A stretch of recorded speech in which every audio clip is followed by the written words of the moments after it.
Guarantee আমি কি guarantee আমি 1 নম্বৰ গ্যাৰান্টি দিম যে জুবিন গাৰ্গক আমি ন্যায় প্ৰদান কৰিম এইটো আমাৰ প্ৰথম গ্যাৰান্টি আৰু জুবিন গাৰ্গৰ যি বিচাৰ চলি আছে সেই চাৰ্জশ্বিটখন আমি নতুনকে তৈয়াৰ কৰিম আৰু সেই চাৰ্জশ্বিটৰ দ্বিতীয় আৰু তৃতীয় খণ্ড দি জুবিন গাৰ্গৰ হত্যাকাৰীসকল বা জুবিন গাৰ্গৰ মৃত্যুৰ কাৰণে জগৰীয়াসকলক প্ৰকৃতপক্ষে শাস্তি দিয়াৰ কাৰণে আমি অসমৰ মানুহক গ্যাৰান্টি দিম এইটো আমাৰ প্ৰথম গ্যাৰান্টি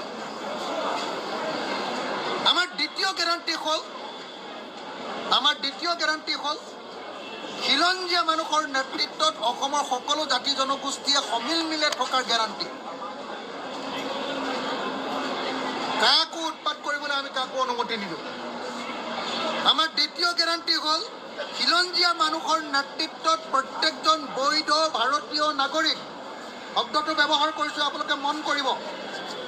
বৈধ ভাৰতীয় নাগৰিকক শান্তিৰে সমিতিৰে সমিল মিলেৰে বসবাস কৰিবলৈ দিয়াৰ গ্যাৰান্টি 2 3 নম্বৰ গ্যাৰান্টি 12মাহীয়া খেতি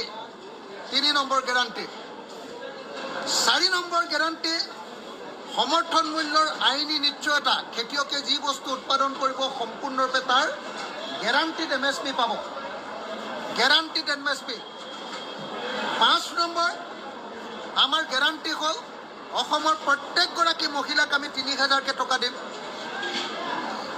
প্ৰত্যেকজন আমি কৃষকক 65 বছৰ ওপৰ হ'লে 3000কে টকা দিম প্ৰত্যেকগৰাকী ফিজিক্যালি চ্যালেঞ্জ মানুহ বিশেষভাৱে শাৰীৰিকভাৱে বিশেষ সক্ষম মানুহক 3000কে টকা দিম আৰু থাৰ্ড জেণ্ডাৰৰ মানুহক 3000কে আমি টকা দিম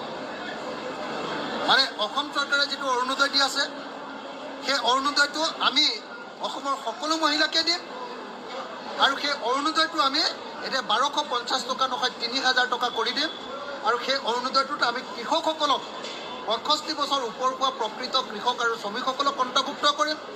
থাৰ্ড জেণ্ডাৰক অন্তৰ্ভুক্ত কৰিম আৰু ফিজিক্যালি চ্যালেঞ্জ মানুহবিলাকক অন্তৰ্ভুক্ত কৰি দিম আৰু মহিলা হিচাপে আধা মহিলাই নহয় এতিয়া চৰকাৰৰ দৰে আধা মহিলাই নহয় 100% মহিলাক আমি 3000 টকাকে অৰুণোদয় দিম আৰু এতিয়া নিচিনাকৈ অকল বিজেপিক ভোট দিলেহে অৰুণোদয় পাবি বুলি ব্লেকমেইল কৰা ৰাজনীতি আমি বন্ধ কৰি দিম এইটো 5 নম্বৰ গ্যাৰান্টি 6 নম্বৰ গ্যাৰান্টি হ'ল আমি অসমত উৎপাদিত বস্তুবিলাকৰ যেনেকৈ MSP দিম তেনেকৈ সকলো বস্তুৰ বজাৰ দিম 6 নম্বৰ গ্যাৰান্টি 7 নম্বৰ গ্যাৰান্টি হ'ল অসমৰ প্ৰত্যেকখন গাঁৱতে ইণ্ডাষ্ট্ৰি খুলি অসমক নিবনুৱা মুক্ত কৰিম এইটো 7 নম্বৰ গ্যাৰান্টি 8 নম্বৰ গ্যাৰান্টি হ'ল যে অসমত নতুনকৈ ইণ্ডাষ্ট্ৰি কৰিব খোজা থলুৱা প্ৰত্যেকজন উদ্যোক্তাক আমি সুদবিহীন লোন দিয়াৰ ব্যৱস্থা কৰিম যোনে ইনোভেটিভ ইণ্ডাষ্ট্ৰি খুলিব কোনেও 1 পইচাও ইণ্টাৰেষ্ট নোহোৱাকৈ অসমৰ খিলঞ্জীয়া প্ৰত্যেকজন উদ্যোগীক আমি বিনা সুদত ইয়াতে ইণ্ডাষ্ট্ৰি খুলিবৰ কাৰণে টকা দিয়াৰ ব্যৱস্থা কৰিম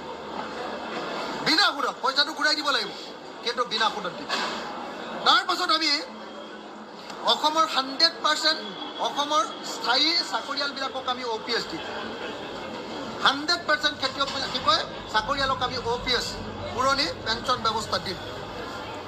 আৰু অসমৰ 100% যুৱক যুৱতী আৰু পুৰুষ মহিলা 100% যি কাম কৰি খাব খোজে তেওঁলোকক আমি চৰকাৰৰ পিনৰ পৰা বিনামূলীয়াকৈ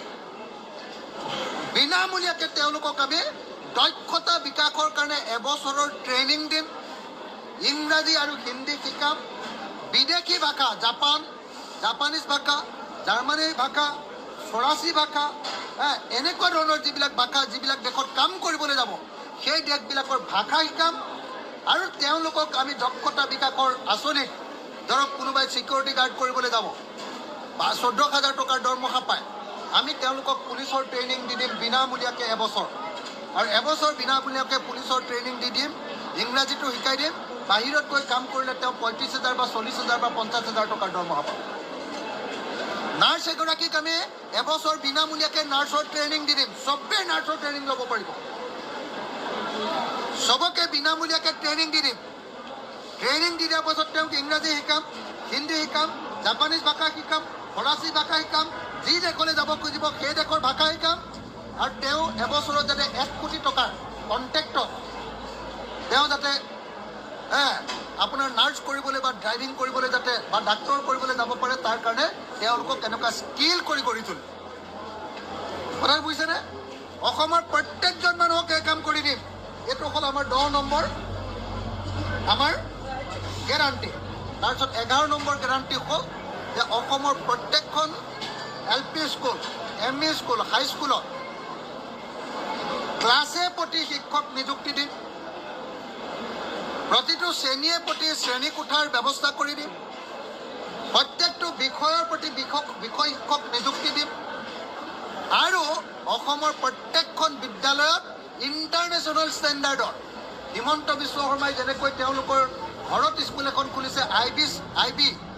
ইণ্টাৰনেশ্যনেল বৰ্ডৰ কেৰিকুলামত পাঠ্যক্ৰমত যেনেকৈ স্কুল খুলিছে, ইণ্টাৰনেশ্যনেল ষ্টেণ্ডাৰ্ডৰ শিক্ষা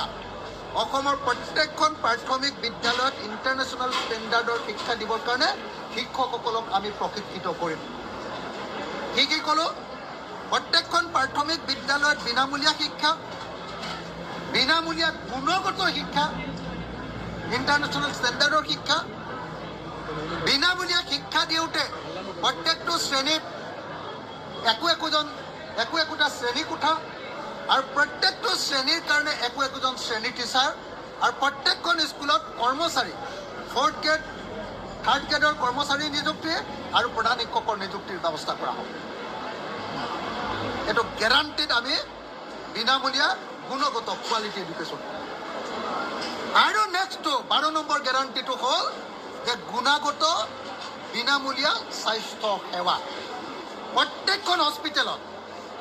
প্ৰত্যেকখন হস্পিটেলত মিনিমাম এইমছৰ ষ্টেণ্ডাৰ্ডত কিবা এটা বেমাৰ হ'লে ডাক্তৰ থকা, নাৰ্ছৰ থকা 24 ঘণ্টাই পোৱা একদম পঞ্চায়ত পৰ্যায়ৰ পৰা হস্পিটেলৰ ব্যৱস্থা কৰি আমি গুণগত ট্ৰিটমেণ্টৰ ব্যৱস্থা কৰিম। গুণগত quality treatment, quality health care এই ব্যৱস্থা কৰিম। এই 12টা আপোনালোকৰ সন্মুখত গেৰাণ্টি দিছোঁ। আৰু তাৰোপৰিও কাহ গ্ৰহণ নকৰাৰ গেৰাণ্টি, বিদেশীমুক্ত অসমৰ গেৰাণ্টি, 6 নম্বৰ দফা ৰূপায়ণৰ গেৰাণ্টি, বিনামূলীয়াকৈ অসমৰ সকলো খিলঞ্জীয়া পৰিয়াল আৰু বৈধ ভাৰতীয় পৰিয়াল আৰু চাহ শ্ৰমিকক মাটিৰ পট্টা দিয়াৰ আৰু ভূমিহীন মানুহক মাটি দিয়াৰ গেৰাণ্টি। এইটো আমাৰ 15 নম্বৰ গেৰাণ্টি। এই বানপানীত পৰি ভূমিহীন হৈছে সকলোকে মাটি দিয়া হ'ব। যি খিলঞ্জীয়া মানুহ যাৰ মাটি আছে, পট্টা নাই, তেওঁলোকক বিনামূলীয়াকৈ পট্টা দিয়াৰ ব্যৱস্থা কৰা হ'ব। যি বৈধ ভাৰতীয়, বিদেশী নহয়, তেওঁলোককো দখল কৰি থকা মাটিৰ পট্টা দিয়াৰ ব্যৱস্থা কৰা হ'ব। আৰু চাহ শ্ৰমিকবিলাকক চাহ বাগানৰ ভিতৰত থকা লাইনৰ মাটি আৰু খোলাৰ মাটিবিলাকৰ মাটিৰ পট্টা দিয়াৰ ব্যৱস্থা কৰা হ'ব। আৰু চাহ শ্ৰমিকৰ মজুৰি লক্ষণীয় পৰিমাণে বৃদ্ধি কৰাৰ গেৰাণ্টি। এইটো 16 নম্বৰ গেৰাণ্টি। 16 number guarantee. তাৰপাছত 6 জনগোষ্ঠীৰ জনজাতিকৰণৰ গেৰাণ্টি, অসমক বিশেষ ৰাজ্যৰূপে আনাৰ কাৰণে বানমুক্ত অসমৰ গেৰাণ্টি। এইবিলাক গেৰাণ্টি আপোনালোকক মই বেলেগকৈ দিম, কিন্তু এই 16টা গেৰাণ্টি আপোনালোকৰ সন্মুখত মই প্ৰদান কৰিলোঁ। এইটো হ'ল আজি আমাৰ দলৰ 2026 চনৰ কাৰণে নতুন অসম গঠন কৰাৰ এই গেৰাণ্টি।